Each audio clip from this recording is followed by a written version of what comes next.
Here's a summary and reflection of Surah Al-Kahf, which contains deep lessons relevant for our daily lives, especially in the end times. 1. The people of the cave, verses 9 to 26. Theme: Faith in the face of persecution. A group of young believers took refuge in a cave to escape oppression and preserve their faith. Allah caused them to sleep for 300+ years as a sign. Lesson: When you stand firm in faith, even in isolation or hardship, Allah protects you in unimaginable ways. 2. The owner of the two gardens, verses 32-44. Theme: The test of wealth. A wealthy man becomes arrogant, thinking his riches will last forever. He mocks a poorer, faithful man. Eventually, Allah destroys his gardens.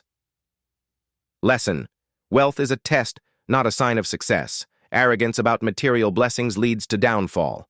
Gratitude and humility are key. 3. Musa, A.S., and Al-Khidr, verses 60-82. Theme: The test of knowledge.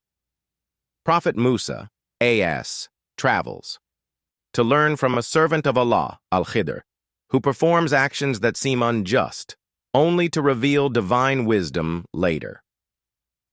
Lesson: Human knowledge is limited. What seems bad may be good in the grand plan. Trust Allah's wisdom even when you don't understand.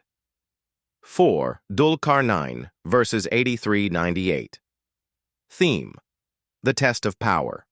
A powerful, just ruler travels across the world, helping people and building a barrier to protect them from Gog and Magog, Ya'juj and Ma'juj.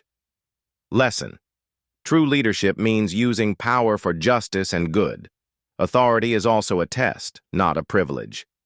Additional themes: Fitna, trials, of religion, wealth, knowledge, and power. The temporary nature of this world. The importance of seeking divine guidance and preparing for the hereafter.